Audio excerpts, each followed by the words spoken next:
मित्रांनो, तुम्ही आतापर्यंत बघितलं असेल की कुणाची बायको आपल्याच नवऱ्याच्या मित्रासोबत पळून गेली, तर कुणाची बायको भाजीवाल्यासोबत गेली, तर कुणाची बायको दूधवाल्यासोबत गेली, तर कुणाची बायकोच आपल्या नवऱ्याच्या शेठ सोबत पळून गेली. अशा अनेक घटना तुम्ही या देशामध्ये, महाराष्ट्रामध्ये बघितल्या असाल.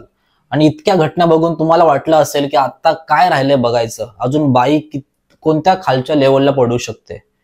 पण आता तुम्हाला जी मी घटना सांगतोय ती बातमी ऐकून तुम्हाला नक्कीच शॉक लागेल.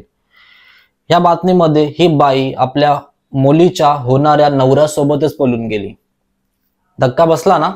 मी सुद्धा ऑफिसमध्ये बसलो होतो, ही बातमी बघितली आणि मला धक्का बसला. मी अक्षरशः 2-3 सेकंद शांत बसलो. बोललो काय चाललंय? देवाने मला ह्या जगामध्ये, ह्या युगामध्ये कशासाठी आणि का जन्माला घातलंय असा प्रश्न मला पडला. म्हणूनच याच्यावरती मला व्हिडिओ बनवायची इच्छा झाली आणि म्हणून व्हिडिओ बनवतोय. मित्रांनो, जर तुम्ही आतापर्यंत मित्राच्या युट्यूब चॅनलला सबस्क्राईब केलं नसेल तर पटकन व्हिडिओच्या खालचं सबस्क्राईबचं बटन दाबून घ्या आणि असंच कायम मित्रासोबत राहा. आता ही जी घटना झाली, ज्यामध्ये आपली आई आपल्या होणाऱ्या मुलीच्या नवऱ्यासोबत पळून गेली, ही घटना युपीच्या अलीगडमध्ये झाली. अलीगड युपी मध्ये येतो, युपी आपल्या देशामध्ये येतो. पण काश्मीर पासून कन्याकुमारी पर्यंत सर्व बायकांबद्दल मी बोलत नाहीये. मी अशा काही बायकांबद्दल बोलतोय ज्या बायकांना प्रेम प्रसंगाचं इतकं भूत चढलंय, मला समजत नाहीये. इतक्या खालच्या लेवलला कोणती बाई कशी पडू शकते, प्रश्नाचं उत्तर मला भेटत नाहीये. आपल्या मुलीच्या होणाऱ्या नवऱ्यासोबत? अहो, जरा लाज लज्जा शरम कुठे घाण सोडला तुम्ही, मला कळत नाहीये. आता ह्या घटनेमध्ये मुलीचं लग्न जमलं होतं. मुलीच्या घरामध्ये मस्तपैकी शॉपिंग चालू होती किंवा घराचं डेकोरेशनचं काम चालू होतं. सर्वांच्या चेहऱ्यावरती हसू होतं. सर्व मस्त आनंदामध्ये आपल्या मुलीच्या लग्नाची वाट बघत होते.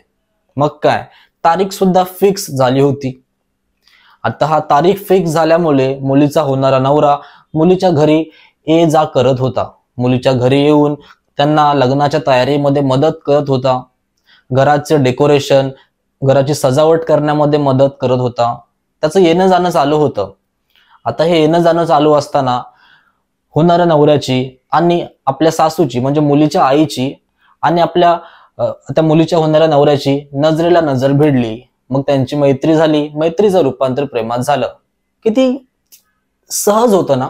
पण या बायकांना लाज वाटत नाही की आपण कुणाच्या प्रेमात पडतोय. आपल्या मुलीचा होणारा नवरा हे सुद्धा यांना कळत नाही. मग ह्या दोघांमध्ये प्रेम वाढतं आणि यांच्या प्रेम प्रसंगाबद्दल पूर्ण त्यांच्या घरामध्ये कुणाला काहीच खबर सुद्धा नसते. मग यांचं प्रेम त्या लेवलला पोचतं की मुलगा आपल्या होणाऱ्या सासूला फोन घेऊन देतो. दोघं रात्री उशिरापर्यंत फोनवरती बोलू लागतात. काय म्हणजे समजत नाही की मला काय बोलायला म्हणजे काय दिवस आलेत. मुलीची आई आपल्या होणाऱ्या मुलीच्या नवऱ्यासोबत पळून गेली. आता लग्नाची तारीख फिक्स झाली होती. ठीक आहे, एक दिवस अगोदर मुलगा घरी येतो. नॉर्मल जसं साधं वाटतं तसं काम वगैरे करत असतो. बोलणं चालणं चालू असतं. आणि अचानक दोघं जण, नवरा आणि नवऱ्याची जी सासू असते, जी त्याची प्रेमिका पण असते, ते दोघं जण बाहेर पडतात. मग मुलीला आणि मुलीच्या वडिलांना वाटतं की काहीतरी खरेदी राहून गेली असेल, काहीतरी शॉपिंग बाकी असेल, म्हणून दोघं जण बाहेर पडलेत. 1-2-3 तास उलटून जातात. दोघांचा कुठेच आता पता नसतो. मग जरा टेन्शन वाढायला सुरुवात होते.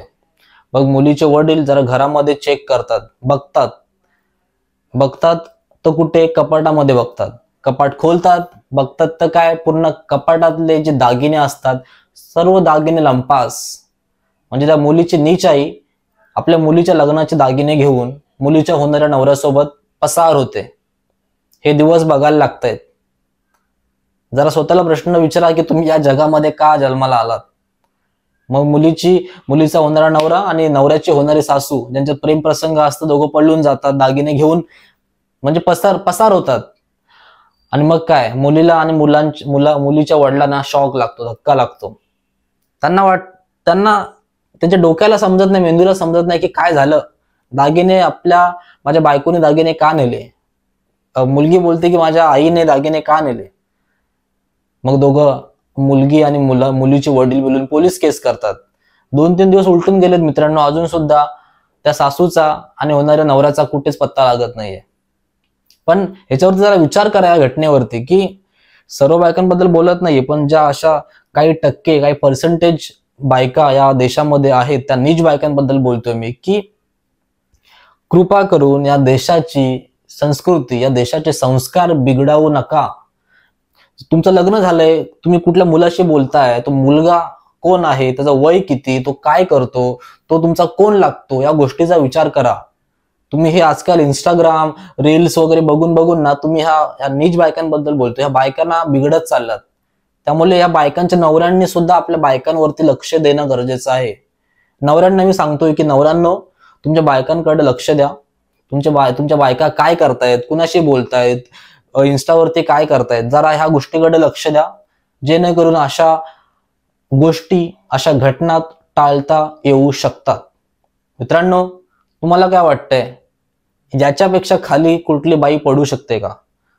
अजून कुणासोबत अशा नीच बायका पडून जाऊ शकतात? मला खाली कमेंट करून सांगा. या घटनेबद्दल तुम्हाला काय वाटतंय खाली कमेंट करून सांगा. आणि अशा घटना भविष्यामध्ये होऊ नये यासाठी देशातील नवऱ्यांनी कोणते पावलं उचलली पाहिजेत हे सुद्धा मला खाली कमेंट करून सांगा. व्हिडिओ आवडले असेल नक्की लाईक करा. आणि आतापर्यंत जर मित्राच्या युट्यूब चॅनलला सबस्क्राईब केलं नसेल तर व्हिडिओच्या खालचं सबस्क्राईबचं बटन दाबून घ्या. कारण जितकं तुम्ही सबस्क्राईब कराल तितका मोठा मित्राचं युट्यूब चॅनल होईल. आणि जितका मोठा युट्यूब चॅनल होईल तितक्याच उत्कृष्ट, तितक्याच चांगल्या व्हिडिओ मी तुमच्यासाठी बनवू शकतो. त्यामुळे ते व्हिडिओच्या खालचं सबस्क्राईबचं बटन दाबून घ्या आणि मित्राच्या युट्यूब चॅनलला सबस्क्राईब करून घ्या. व्हिडिओ इथेच थांबवतो. भेटूया पुढच्या एका नवीन व्हिडिओमध्ये. तोपर्यंत जय महाराष्ट्र.